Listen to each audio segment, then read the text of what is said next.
ఈరోజు ఏం చేస్తున్నారు? దేవుని గురించి ఏం తెలుసుకున్నారు ఈ రోజున? దేవుడి మాటలు వాక్యంలో రాయబడే అన్ని నేను తెలుసుకున్నా. ఎంతమందికి దేవుడి గురించి చెప్తున్నారు? 3 మందికి. నేనైతే 4 మంది చెప్పారా? ఏమని చెప్పారు? దేవుడు మనల్ని కాచి కాపాడాడు కాదు.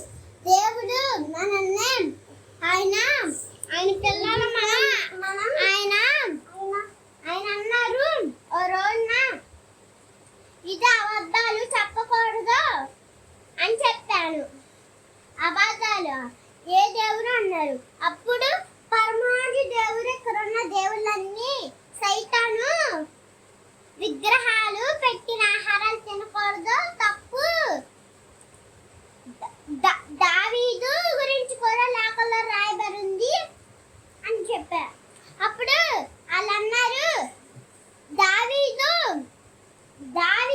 ఏ దావీదు అంటే అప్పుడు దావీదు వాక్యంలో రాయబడిన వచనాల్లో ఇదే దావీదు దేవుడి ఇష్టమైన పిల్లల్లాగా జీవించి ఒక రోజున తప్పు చేశారు.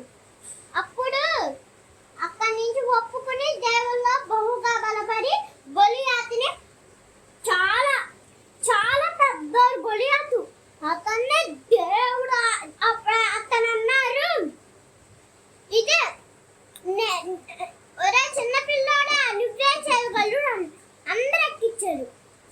అదే అప్పుడు ఏం జరిగిందంటే గొలియాతు వచ్చాడు, పెద్ద కట్టి చాలా పెద్దోడు. అప్పుడు దావీదు అన్నా నువ్వు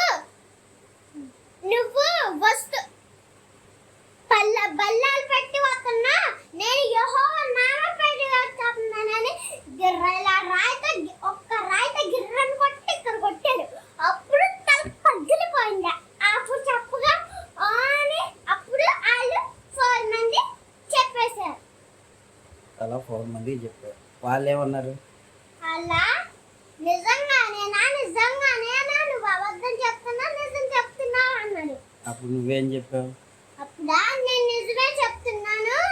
దేవుడు ఓ మాట చెప్పాడు రాకంలో నేను వచ్చే సమయానికి భూకంపాను సునామీను లెవియాతాను కూడా సృష్టించాడు. లేదంటే అది దేవుడి మాట వినే వాడిని తినేసిద్ది.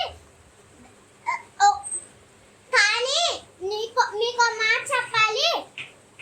దేవుడు ఇక్కడ పరలోకానికి వెళ్తాకి ఆయన పిల్లల్లా జీవించాలి. ఫస్ట్ ఎవరు కొట్టినా తిరగకూడదు. అంటే పరలోకానికంటే ఎలా తీసుకెళ్తాడు దేవుడా? ఆయన ఫస్ట్ గా ఆయన చేతిలో చెప్పుకుంటే చిన్న పిల్లల తర్వాత తల్లి గర్భాల్లో వేసి మొదలుకొని తర్వాత దేవుడు మనల్ని ఆయనలో వాడుకుంటారు. పనికిరాని వాళ్ళని దేవుడే వాడుకుంటారు. పనికిరాని పాత్రని వాడుకుంటాడు. దేవుడు అప్పుడు అన్నాడు ఇదే దేవుడు పెద్ద అయిన తర్వాత చిన్న పిల్లలకి నా మాటలు నేర్పితే చిన్న పిల్లలు నా రాజ్యానికి వారసులు అన్నారు దేవుడు. చిన్నపిల్లలు దేవుని రాజ్యానికి వారసులు. ఎందుకని దేవుడు చిన్నపిల్లల వారసుడు అని చెప్పాడు? చిన్నపిల్లలు అంటే అతను దేవుడికి చాలా ఇష్టం.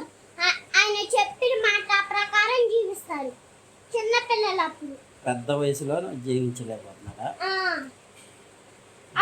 అయినా అప్పుడు దేవుడు సాతాను ఇదే దేవుడు అంటారు నా పిల్లల్ని నువ్వు ఎంతైనా ట్రై చేసుకోక దేవుడు అప్పుడు సవాల్ ఇస్తారు.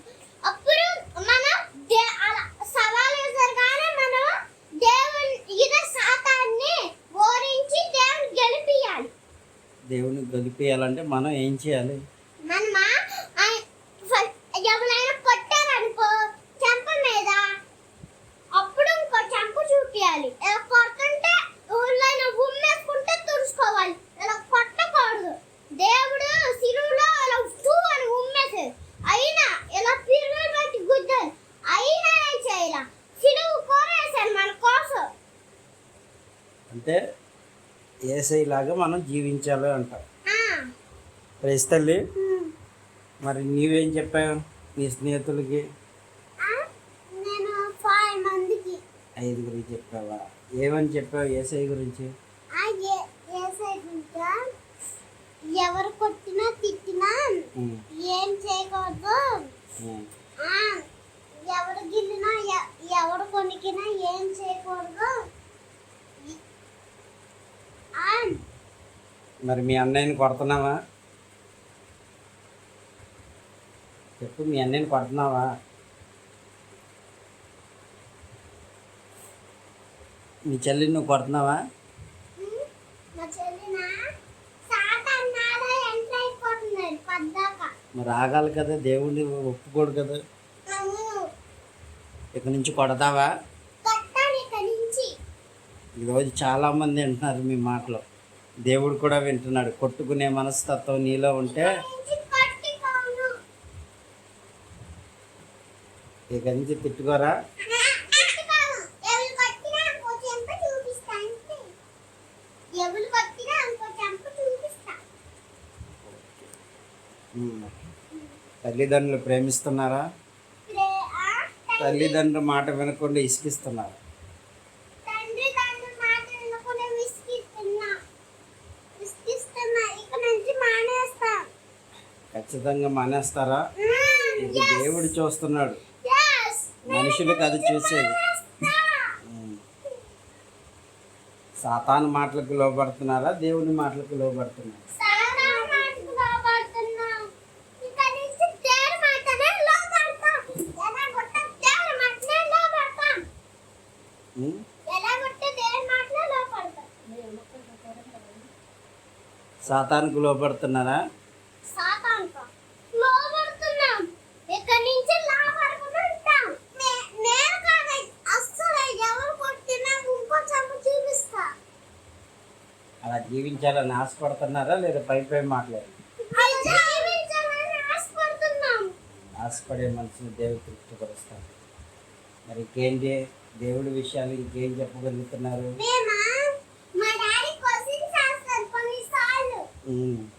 అప్పుడు మేము చెప్పేస్తాం. చెప్తున్నారా మరి?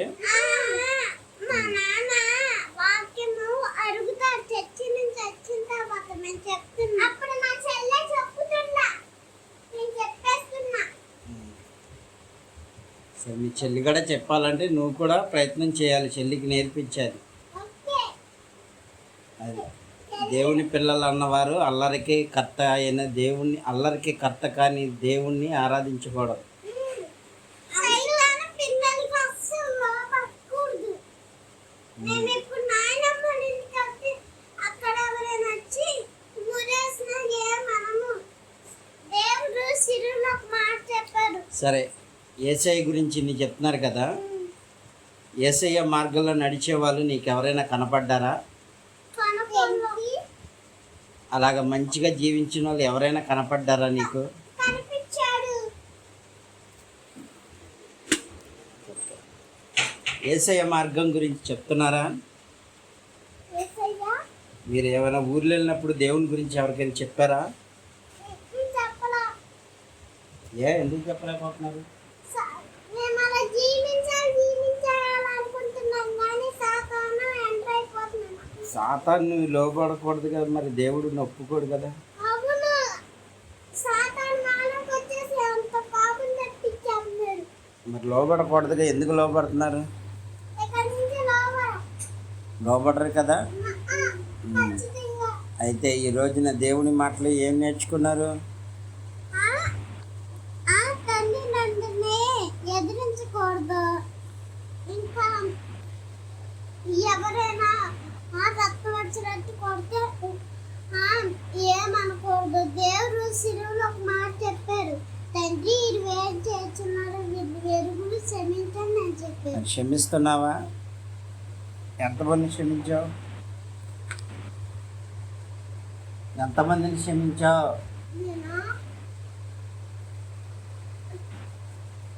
నేనైతే చాలా మంది, నేనైతే కొంతమంది క్షమించా.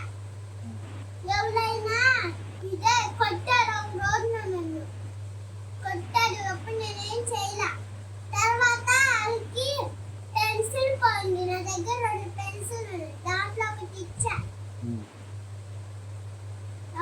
నువ్వు చాలా మంచోడివి అన్నాడు.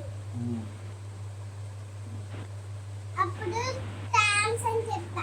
నిన్ను దేవుడు దీవించిందాక అన్నా. ఉమ్, లేదు నేను చెప్పనా? ఉమ్, ఆ, ఈరోజు మా స్కూల్లో పిల్లలు ఈ పిల్ల చీవురు పిల్ల అని ఎక్కిరిచ్చారు. నా ఫ్రెండ్స్ నన్ను ఎక్కిరిచ్చారు చీవురు పిల్ల. అయినా నేను టీచర్ చెప్పా. ఉమ్. టీచర్ చెప్పగానే అలా కొట్టకూడదని ఒక్కసారి చెప్పారు. మళ్ళీ చేయగానే కొట్టి వేరే చాకుని కూర్చోబెట్టాడు. అయితే మీరు ప్రేమిస్తున్నారు, క్షమిస్తున్నారు అన్నమాట. అంటే ఇలా ప్రేమించి క్షమించే వాళ్ళు దేవుడు ఇష్టపడతాడు అన్నమాట. నన్ను నా ఫ్రెండ్స్ ఈరోజు నాకు ఒక సంగతి జరిగింది. ఈరోజు ఒక సంగతి జరిగింది స్కూల్లో. నా దగ్గర పెన్ను లేదు. పెన్ను లేకపోతే 100 మందిని అడిగా. అందరి దగ్గర పెన్ను ఉంది కానీ నా దగ్గర లేదు. కానీ నాకు డబ్బులు లేవు కానీ దేవుడు సమృద్ధి చేస్తున్నాడు. దేవుడు ప్రార్థన చేస్తుంటే. కానీ ఈరోజు ఆయన పిల్లలు నేను చాలా మందిని అడిగా. అయినా నన్ను అయినా ఇదే బూతుని తిట్టాడు. అయినా నేనేం చేయలా. నా పెన్సిల్తో రాయకుండా పెన్తో రాయమన్నా సార్. అప్పుడు పెన్ లేకపోతే పెన్సిల్తో రాయమాకుండా అయినా నా దగ్గర పెన్ను మాత్రమే లేదు. అప్పుడు ప్రభువా నన్ను క్షమించని అడుగుతున్నా దేవుణ్ణి. అడుగుతున్నా తర్వాత వాళ్ళు వచ్చి నా కాలు పడతారు. ఏంటి అంటే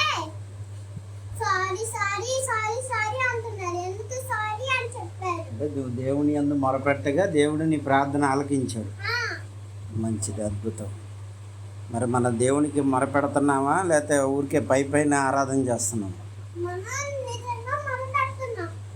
మొరపెట్టాలి. దేవుడు చెప్తున్నాడు, నువ్వు నిజముగా మొరపెట్టు వాడికి నేను ఉత్తరము ఇస్తానని. అని వాగ్దానం చేసిన దేవుడు అన్నాడు. వాగ్దానం చేసిన దేవుడు నమ్మదగిన దేవుడు. ఈరోజు నీ బ్రతుకును మార్చగలిగే దేవుడు ఆయనే. అవును. అలాంటి దేవుడిని నువ్వు ఆరాధిస్తున్నావు. అందుకు సంతోషిస్తున్నావా లేకపోతే బాధపడుతున్నావా? సంతోషిస్తున్నా. కొన్నిసార్లు నాకు ఏడుపు వచ్చేస్తుంది. ఎందుకని? దేవుడి బాధలు గుర్తొస్తాయి నాకు. అప్పుడు నాకు దేవుడు మన కోసం చాలా మన కోసం సిలువ మోసారు అని నాకు బాధేస్తుంది. అప్పుడు కన్నీరు కారుస్తా దేవుడి ముందు. నా పాపాన్ని ఒప్పుకుంటా. అది సరే, ఇక నుండైనా దేవునికి ఇష్టంగా జీవిద్దాం, దేవుణ్ణి సంతోషపడదాం. ఆయన ఆకాశం నుండి చూస్తున్నప్పుడు ప్రైజే పిలిచి నా సాక్షి బిడ్డలని సాతానికి సవాలు విసిరేలాగా సాతాన్ని ఓడించే వారిగా మీరు జీవించాలని దేవుడు కోరుతున్నాడు. ఆమేన్.